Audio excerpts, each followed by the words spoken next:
kids, Simply Learning Kids కి స్వాగతం. ఈ రోజు మనం ఎండలో ఎలా జాగ్రత్తగా ఉండాలో తెలుసుకుందాం.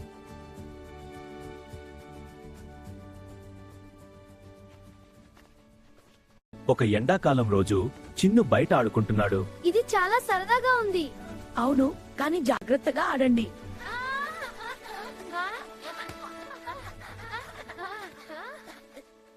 అవును చిన్ని, కానీ ఆడుకోవాలనుంది. ఇంకొంచెం ఆడుకోవచ్చు, కానీ ఎండలో జాగ్రత్తగా ఉండు. సరే చిన్ని, థ్యాంక్స్. చిన్ను వినకుండా ఆడుకుంటున్నాడు. ఆకులతో ఆడదాం. చిన్ను ఇక్కడికి రా. కొంతసేపటికి చెమటలు పట్టాయి.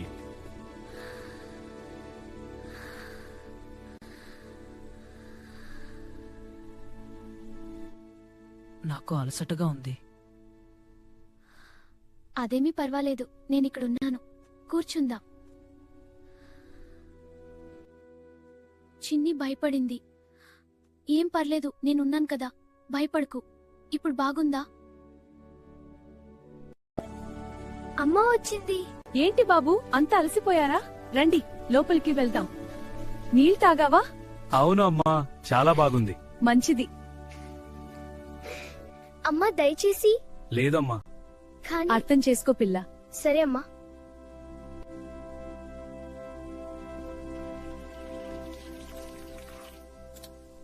ఎండలో నీళ్లు తాగాలి.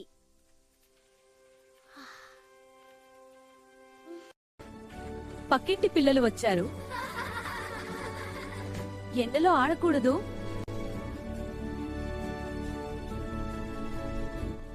ఎండ చాలా ఎక్కువగా ఉంది.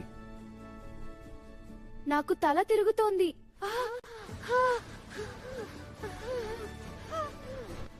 బాగా బలహీనంగా ఉంది. లోపలికి తీసుకెళ్ళింది. విశ్రాంతి తీసుకుంటున్నాడు.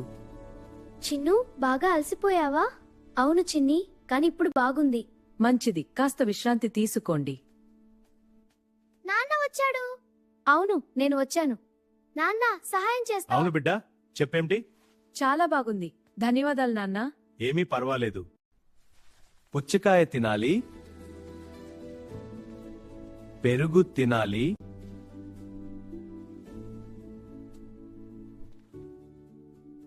దోసకాయ మంచిది. చిన్ను తింటున్నాడు. ఇప్పుడు బాగుంది. చిన్ను నవ్వుతున్నాడు.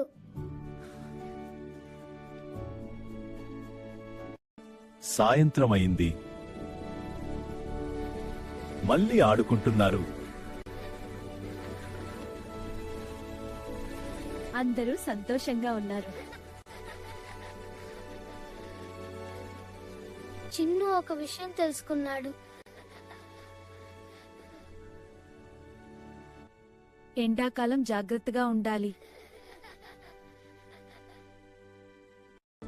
ఫ్రెండ్స్, ఇవి గుర్తుపెట్టుకోండి.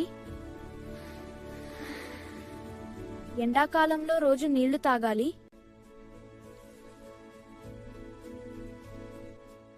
ఎండాకాలంలో 12 నుంచి 4 వరకు బయటకు రావద్దు.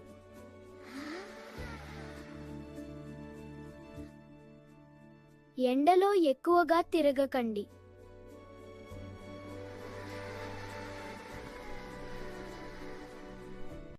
ఎండాకాలంలో శరీరం చల్లగా ఉండే ఆహారం తినాలి.